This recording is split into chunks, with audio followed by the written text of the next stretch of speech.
en los últimos domingos. Jonás fue un profeta de Dios. Recuerda, el trabajo de un profeta no era otra cosa más que recibir un mensaje de Dios y luego comunicarlo al pueblo, y este era el trabajo de alguna manera de Jonás. Y entonces dice la Biblia que Dios vino a Jonás, habló con él y entonces le da una instrucción. La instrucción era simple, sencilla, clara de entender, y la instrucción era: ve a Nínive a predicar, ve a Nínive y háblales para que se arrepientan. Jonás no estuvo muy dispuesto de hacer eso. Jonás no tenía muchos ánimos de ir a Nínive, y entonces tomó un barco y se embarcó en una dirección contraria hacia Nínive. Y entonces él trataba de huir de Dios. Él trataba de evitar hacer lo que Dios le estaba invitando a hacer, o lo que Dios le había mandado a hacer. En realidad no era una invitación, era una orden directa de parte de Dios. Y entonces Jonás se embarca, toma este barco hacia una ciudad llamada Tarsis, según algunos historiadores unos 4,000 kilómetros en sentido contrario de donde está Nínive.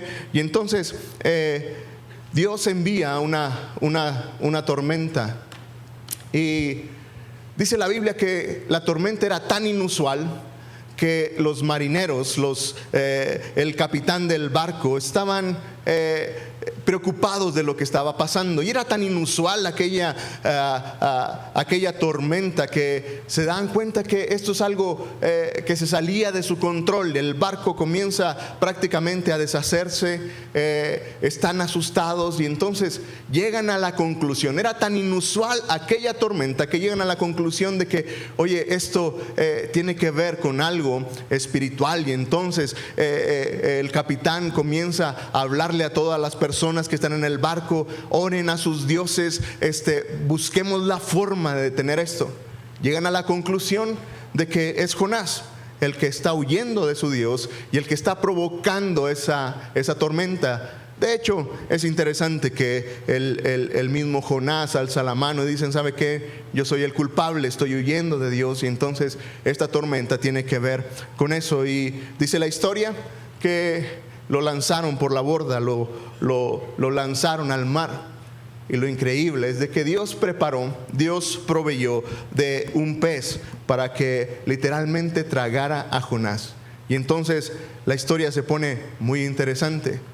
Dice la Biblia que Jonás pasó 3 días en este pez, y mientras estaba en el pez, Jonás tuvo un tiempo de oración, y su oración a Dios era: Dios, perdóname, lo siento mucho, voy a hacer lo que tú me digas que haga. Y entonces ahí en el capítulo 2 vimos esta oración extraordinaria de Jonás. Después de los 3 días, Dios llevó al pez a la orilla del mar, y entonces dice la Biblia que escupió o vomitó a Jonás.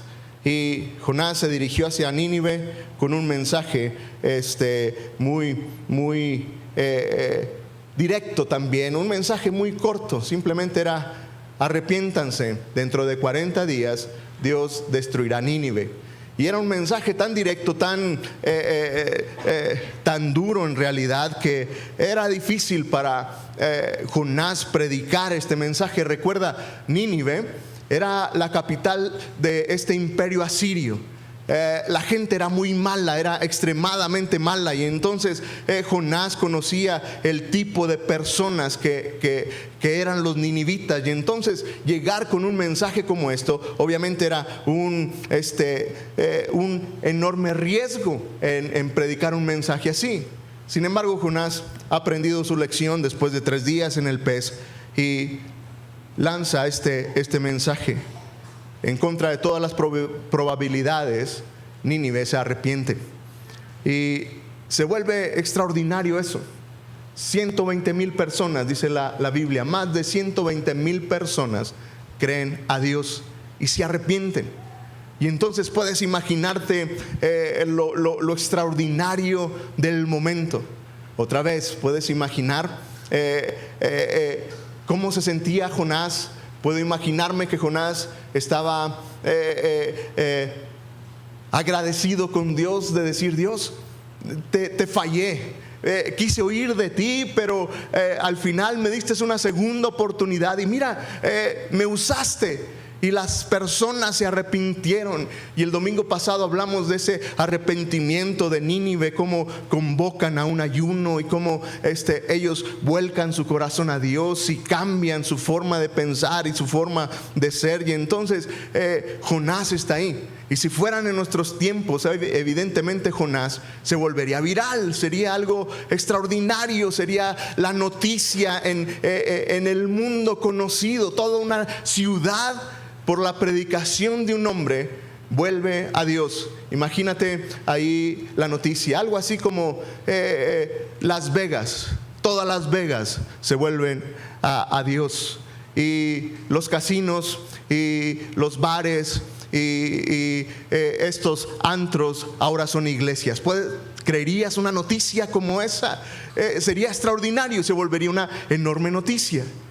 Pero Jonás también, porque entonces dirían, ¿qué pasó? Y entonces la noticia sería un profeta, un hombre llamado Jonás, que se lo tragó un pez, fue el que predicó. Y entonces Jonás tendría todas las invitaciones hacia todas las iglesias, a todos los pastores. Quisiéramos preguntarle, Jonás, ¿cómo le haces? ¿Cómo le hiciste? ¿Cómo fue tu mensaje que todo el mundo creyó? Y yo me imaginaría que Jonás estaba eufórico, que Jonás estaría derretido delante de Dios diciendo, Dios, gracias por lo que hiciste. Sin embargo, el capítulo 4 de Jonás me confunde, porque sabes, la actitud de Jonás no era ni de gratitud, no era ni de euforia por lo que Dios había hecho, sino que dice en el versículo 1 del capítulo 4, pero Jonás quedó muy disgustado y se enojó. Y esto me confunde porque otra vez es extraordinario lo que está pasando. Tiene un éxito tremendo en su ministerio. Estoy seguro que Jonás jamás había tenido un éxito como que tantas personas atendieran al mensaje que Dios le había dado. Y entonces Jonás dice que está disgustado y enojado. Y entonces me llamó la atención la actitud de Jonás, y buscando ¿qué tan disgustado y qué tan enojado estaba Jonás? Sabes, la palabra disgustado en el hebreo no significa otra cosa más que maldad. Es una palabra hebrea, raja, que significa maldad. Y entonces Jonás está viendo toda la situación como algo muy, muy malo. La palabra que está disgustado es la misma palabra para definir la palabra maldad. Sería la misma palabra para definir cómo eran los ninivitas, muy, muy malos. Y Jonás entonces está viendo la situación como muy, muy malo. Y la palabra que usan para describir a Jonás que está enojado es una palabra que no significa otra cosa. Está bien difícil de decirles cómo se dice, así que no me voy a exhibir. Pero el significado es lo importante. Esa palabra para ira, para enojo, significa arder en fuego. Entonces, ¿qué tan enojado estaba Jonás? Para él era una maldad, era algo terrible que los ninivitas se hubieran convertido. Y estaba encendido, estaba en llamas, estaba realmente enojado. Y entonces es interesante para mí, porque cuando Dios ve a Nínive haciendo toda esa maldad, Dios ve la maldad de Nínive y de alguna manera Dios se molesta, y entonces va a traer juicio hacia Nínive. Pero ahora es al revés. Cuando Jonás ve que Nínive se arrepiente, lo ve como muy malo y está enojado, está encendido por lo que Dios ha hecho ahí. Y entonces, ¿sabes? Cuando pienso en la vida de Jonás, veo que él tiene este problema. Está demasiado molesto por lo que está pasando. Lo interesante es que en medio de eso, si sigues leyendo en el versículo 2, dice que entonces Jonás oró al Señor. Y esto otra vez se vuelve interesante, porque solamente en el libro de Jonás encontramos dos ocasiones en el que él está orando. oró cuando estaba dentro del pez, en una situación terrible, en una situación de angustia, y luego ora cuando le parece que está pasando algo muy malo. Y me hizo pensar en si esa es una forma, si es un espejo para ti y para mí de cómo es nuestra relación con Dios. Otra vez, espero que no sea la imagen de nuestra relación con Dios, pero para muchos de nosotros, ¿sabes? La realidad de las cosas es de que oramos solo cuando las situaciones están difíciles en la vida. Y entonces oramos cuando estás dentro del pez y el problema te ha tragado. Oras cuando estás disgustado porque parece que estás viviendo en una injusticia. Y hoy simplemente déjame hacer un paréntesis para recordarte que una relación con Cristo es mucho más, va mucho más allá que simplemente orar cuando tenemos problemas. Mi querido amigo, mi querido hermano, no te conformes con una relación con Dios que simplemente oras cuando estás pasando por una crisis, cuando estás pasando por una situación complicada. Dios ha venido a traernos vida, y una vida abundante, y una vida magnífica, y Dios nos ofrece su compañía y su amistad, que sería un desperdicio en realidad si tú y yo simplemente buscamos a Dios cuando tenemos problemas en la vida. Y entonces Jonás está aquí, está orando otra vez, está orando en medio de su enojo, y mira sus palabras en los siguientes versículos. Y Jonás ora, dice: y bien, Señor, ¿no es esto lo que yo decía cuando aún estaba en mi tierra? Por eso me apresuré a huir a Tarsis. Ya sabía yo que tú eres un Dios clemente y piadoso, lento para la ira y grande en misericordia, y que te arrepientes del mal. Y nota la profundidad del sentimiento de Jonás. Yo te ruego, Señor, que me quites la vida. Prefiero la muerte a la vida. Jonás está tan enojado con Dios porque perdonó a los ninivitas, que lo lleva a ese punto. Mejor quítame la vida. El hecho es de que otra vez sigo un poco confundido con Jonás. Está muy enojado por eso, al punto de decir: Dios, mejor quítame la vida. No puedo lidiar con que haya sido tan bueno con Nínive.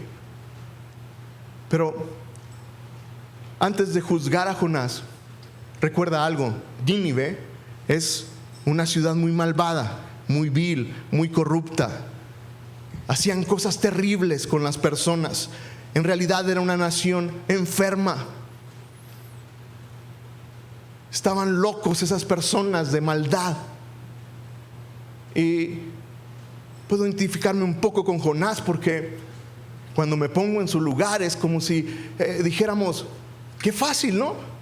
Después de hacer todo ese desastre, después de hacer todo ese pecado, después de matar a tanta gente, después de dañar a tantas personas, así de fácil Dios los perdonaste. Un ayuno bastó para que los perdonaras. Y ese es el coraje de Jonás. Y esa es la confusión de Jonás en su mente y en su corazón.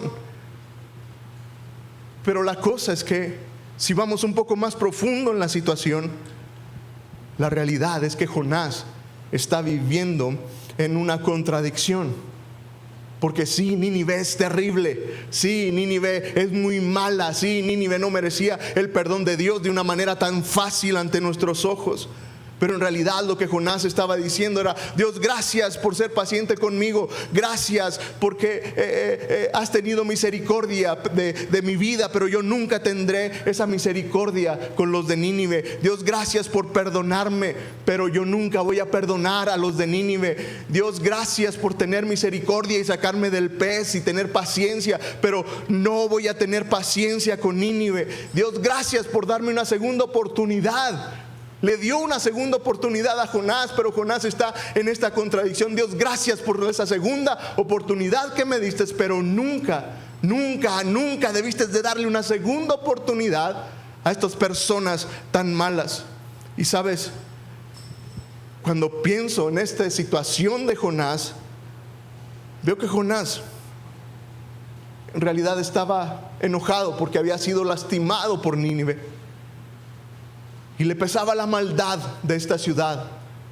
Y otra vez el pasaje no nos da mucho contexto de qué había en el corazón de Jonás, pero quiero imaginar y quiero pensar que Jonás tenía su historia con Nínive y tal vez conoció amigos que fueron sacrificados por los ninivitas. Tal vez en alguna ocasión estuvo predicando en un pueblo que fue destruido por los ninivitas y estaba herido y estaba lastimado, y por eso estaba enojado. Y eso me hizo pensar que tal vez, sabes, muchos de nosotros estamos como Jonás, enojados, molestos con aquellos que nos hicieron daño. Y es increíble que muchas personas van por la vida enojados. Y tal vez tú esta mañana estés aquí y tengas que reconocer delante de Dios que hay amargura en tu corazón por alguien que te lastimó. Y tal vez fue un abuso sexual, algo repugnante.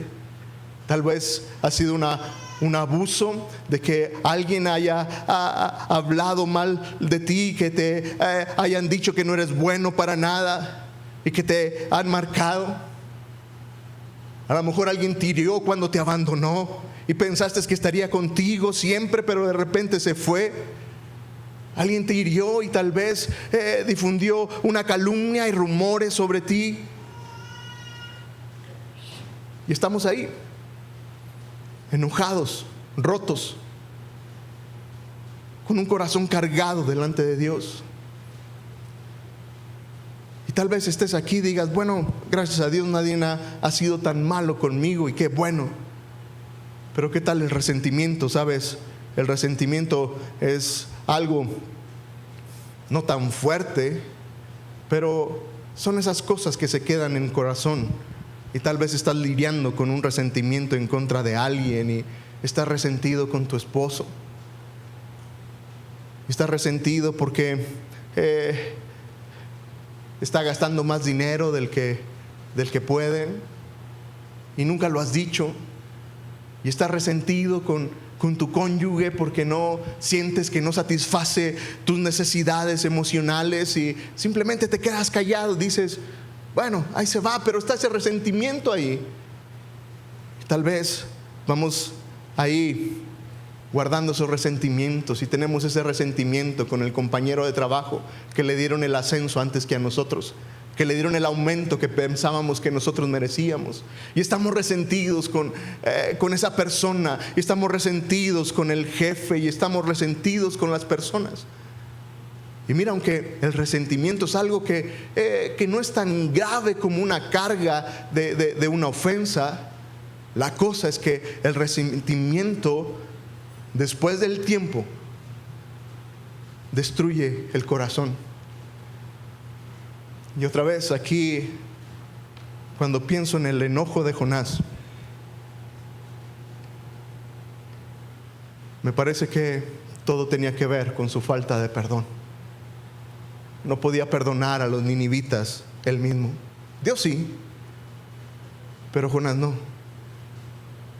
Y sabes, una lección para mí es que, sabes, el ejemplo de Jesús es alguien que perdona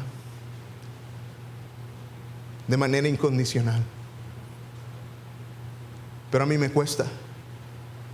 Y sé que es un proceso, pero el llamado de Dios para perdonar es que seamos como Él. Y sabes, cuando a Jesús lo ofendieron, cuando lo golpearon, lo abandonaron, cuando lo difamaron, Él subió a la cruz y simplemente clamó, Dios, perdónalos, no saben lo que hacen. Y por eso Jesús, allá en Mateo capítulo 6, les explicaba a sus discípulos de frente lo que tendría que ser el perdón. Y otra vez, yo sé que el perdón es un proceso, pero siento que a veces nos hemos disculpado tanto para no perdonar, que Jesús lo lleva a este punto. En Mateo capítulo 6, versículo 14, Jesús les enseña a sus discípulos: si ustedes perdonan a los otros sus ofensas, también su Padre Celestial los perdonará a ustedes. Y lo lleva a este nivel. Dice: pero si ustedes no perdonan a los otros sus ofensas, tampoco el Padre de ustedes les perdonará sus ofensas. Yo simplemente quiero dejar en tu corazón que, sabes, los seguidores de Jesús tenemos que ser personas. Los discípulos de Jesús tenemos que ser un grupo de personas que perdonan incondicionalmente. Y otra vez, no quiero quitar la realidad de que el perdón es un proceso. Pero tú y yo tendríamos que ser prontos para dar un paso y otro paso para ir perdonando a aquellos que nos han herido. La pregunta esta mañana para ti es: ¿hay alguien que tengas que perdonar? ¿Hay algún resentimiento en tu corazón contra alguien en tu vida que tengas que soltar y tengas que dejarlo? Dios nos llamó a vivir en libertad. No vivas esclavizado por la falta del perdón. No vivas esclavizado por el resentimiento en tu corazón. Al grado que Jonás no podía ver, no podía entender lo que Dios estaba haciendo. Y obviamente para Jonás no le interesa nada de esto. Jonás está ahí, sigue enojado, pero Dios ve el corazón de Jonás. Y me encanta el corazón de Dios. Si sigues ahí en el versículo 4, dice que entonces el Señor le dijo. Y otra vez, estas palabras me llenan de esperanza. Jonás vuelve a hacer su berrinche. Jonás vuelve a equivocarse. Jonás vuelve a mostrarnos quién es Él. Pero Dios vuelve a buscarlo y lo busca. Y muestra su gracia, su misericordia, su paciencia. Y entonces trata de poder entablar una comunicación con Él. Trata de llevar a Jonás a entender lo que está pasando. Y le dice: ¿te parece bien enojarte tanto, Jonás? ¿Te parece bien estar tan enojado? Dios lo quiere llevar a reflexionar. ¿Qué es lo que te está haciendo enojar tanto? Y nota la reacción de Jonás, versículo 5. Entonces Jonás salió de la ciudad y acampó en la parte del oriente de la ciudad. Y allí hizo una enramada y se sentó bajo su sombra, esperando a ver lo que sucedía en la ciudad. ¿Sabes? Jonás evidentemente no está recibiendo la respuesta que espera de Dios y por eso está tan molesto. Y entonces la imagen es de un berrinche. Dios le habla y él le da la espalda y se va a las afueras de la ciudad y va a hacer su coraje ahí. Pero sigue leyendo, porque el versículo 6 otra vez muestra esta gracia de Dios. Dice que Dios, el Señor, preparó una enredadera para que creciera por encima de Jonás y le hiciera sombra sobre la cabeza y le quitara el malestar. Jonás se alegró en gran manera por la enredadera. Nota algo: Jonás trató de proveerse por él mismo de una sombra, pero seguía enojado, no le servía.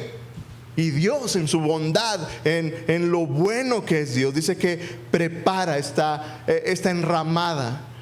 Diferentes versiones describen esta enramada. Algunos dicen que es una vid. Algunos otros comentaristas dicen que era un tipo como una planta de melón. Y simplemente lo milagroso fue que creció tanto, de una manera milagrosa, que de la noche a la mañana Jonás tenía una super sombra.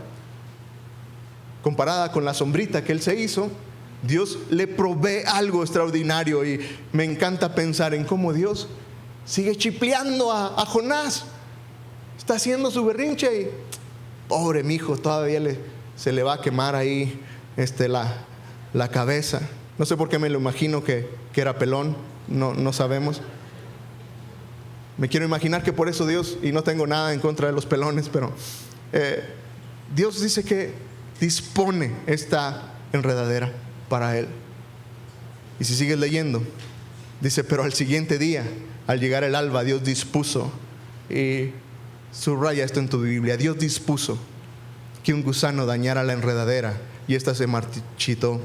Además, nuevamente vuelve a subrayar esta frase: Dios dispuso que al salir el sol soplara un fuerte viento solano, y el sol le dio a Jonás en la cabeza. Este casi se desmaya y hasta deseaba morirse, y decía: mejor me sería morir que seguir viviendo. Y entonces, ¿sabes? Esto otra vez se vuelve muy interesante para mí, y es una lección práctica para Jonás, pero qué humor de Dios, ¿no? Le doy una sombra, pero luego se la quitó, y Jonás está ahí, frustrado, enojado. Su respuesta otra vez lo lleva al punto de decir: mejor quiero morirme. Imagínate la frustración. Obviamente Jonás no está nada contento con lo que está sucediendo, a un éxito aparente para él, de que todos se convirtieran, de que Dios le proveyera una sombra, pero que luego se la quitó. Él no está contento con nada. Y entonces, ¿sabes? Saltaba otra pregunta para mí, y quiero compartírtela. Hablando en serio, hermano, ¿estás contento en el lugar donde estás? ¿Estás contento de lo que Dios te está mostrando, de lo que Dios está haciendo? Y era una pregunta que golpeaba mi corazón.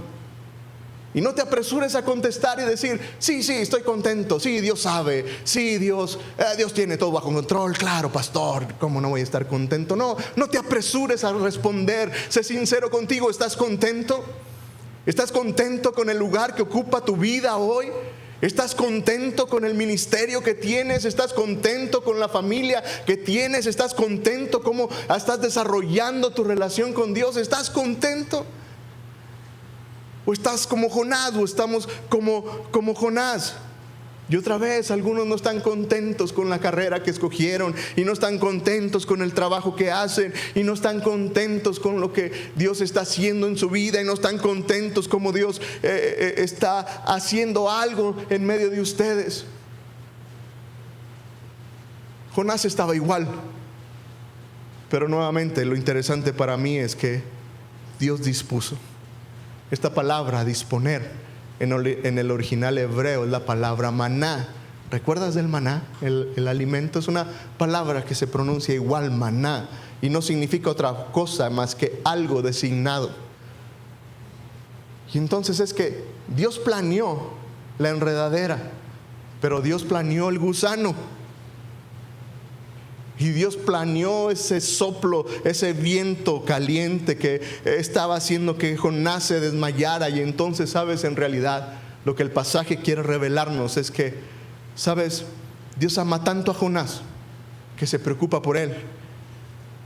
Y no hay nadie que conociera mejor a Jonás. Dios sabía cuándo nació Jonás. Él sabía cuándo iba a morir Jonás. Dios sabía exactamente lo que Jonás necesitaba. Y entonces, cuando piensas en este Dios que le da una enredadera y luego se la quita, no es porque Dios sea un Dios mezquino, sino porque es un Dios que provee, es un Dios que planea, es un Dios que siempre está ahí. Y sabes, esto me llama a entender esta realidad. Sabes, Dios es el Dios que te conoce como ninguna otra persona en el universo.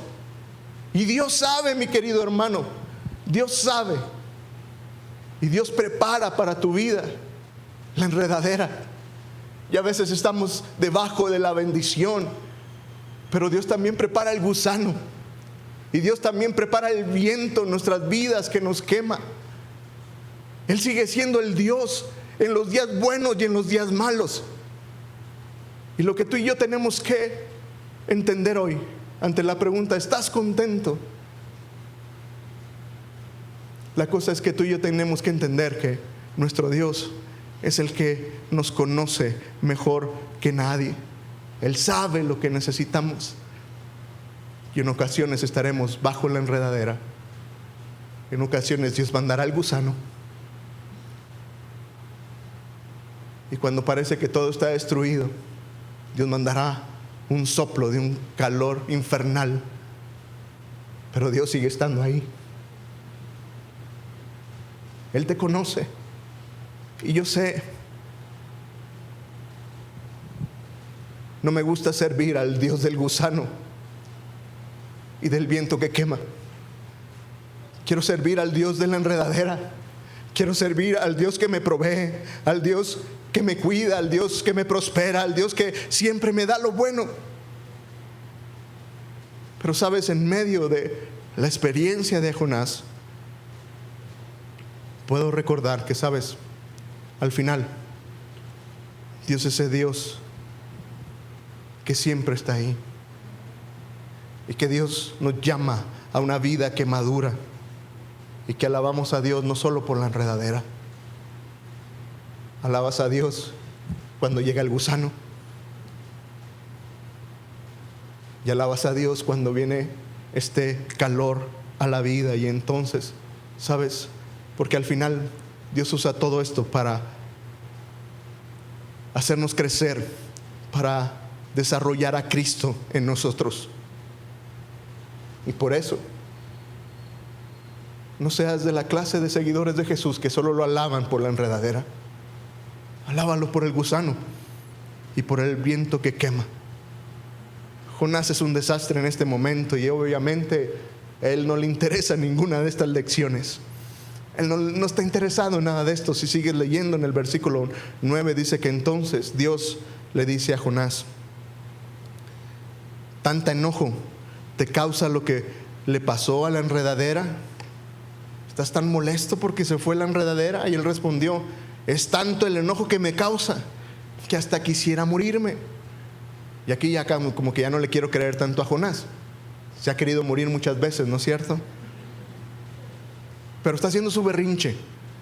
Estoy tan enojado, estaba por todo, se quiere morir Jonás y ahora está tan enojado otra vez. Sí, se fue la enredadera que quiero morirme. Jesús tiene estos pensamientos suicidas y si es real. Y casi creo que era real en la vida de Jonás. Sí estaba tan enojado, sí estaba tan molesto que quería morirse. Que aquí está lo preocupante. Dios lo lleva a reflexionar y dice: en realidad, Jonás, tienes estos pensamientos suicidas por una simple planta. ¿En serio?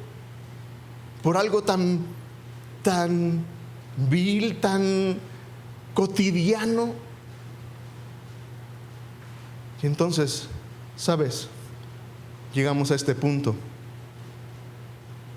donde creo que encierra todo el punto de este capítulo 4.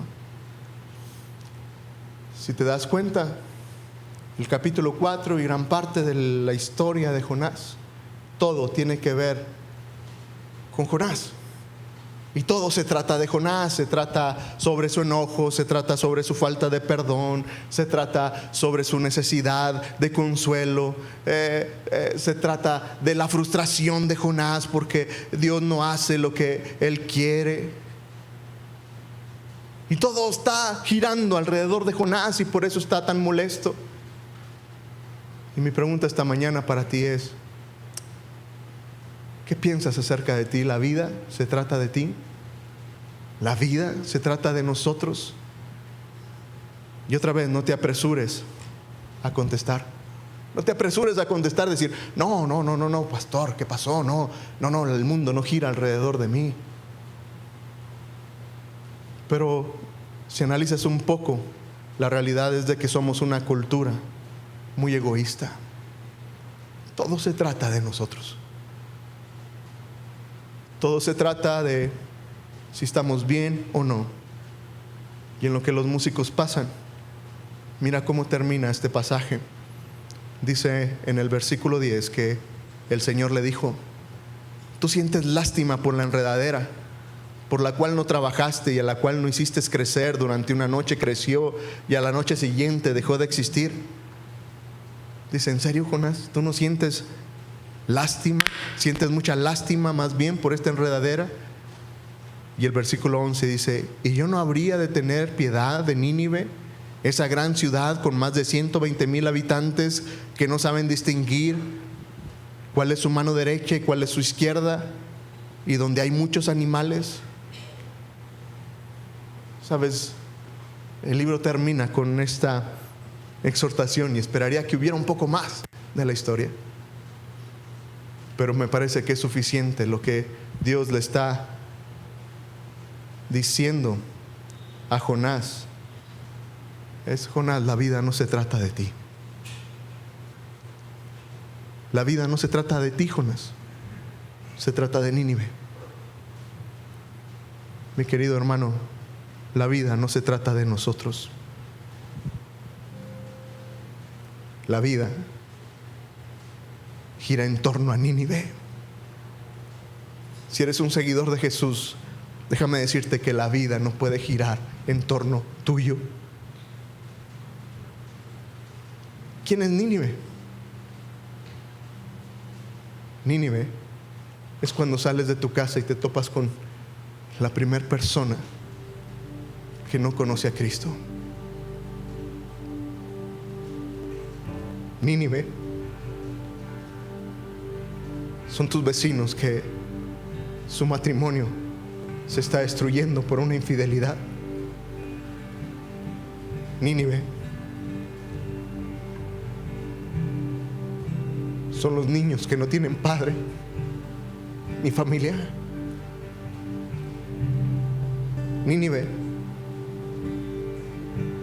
es el adicto que está en la calle allá afuera, el inmigrante que no tiene una casa y que nos molesta tanto que lleguen a nuestra ciudad porque es incómodo. Nínive es el adicto que va y limpia el parabrisas de tu carro y sabes que si le das una moneda la va a gastar en droga.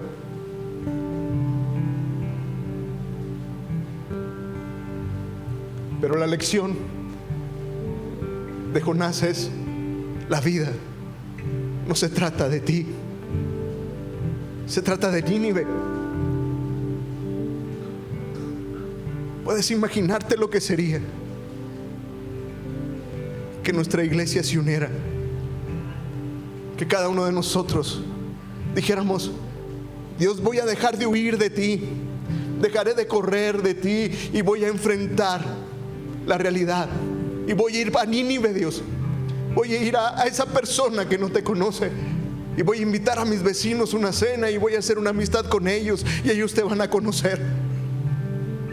Dios, y voy a cargar una Biblia para regalar, y cuando esté en un semáforo tendré la disposición de estacionar mi carro y bajarme y ayudar a alguien. Dios, quiero ir a Nínive porque mi vida es muy cómoda y soy muy bendecido y estoy muy bien. Iglesia, la mayoría de nosotros vivimos en la bendición y en la prosperidad, y la vida sigue girando alrededor nuestro. Si nos gusta el culto, no nos gusta, si Dios me provee o no me provee. Pero sabes, toda esta historia se resume con esto: la vida no se trata de nosotros, la vida se trata de Nínive. Que Dios mueva nuestros corazones y que tú y yo estemos dispuestos a ir a Nínive, y que la vida gire alrededor del necesitado y del perdido. Y se oye bien feo, pero que la vida gire en torno a aquel que no merece el perdón de Dios. Oro porque Dios nos dé ese corazón, y cuando nuestro corazón y nuestra vida gire alrededor del otro, sabes, Dios traerá bendición a nuestras vidas.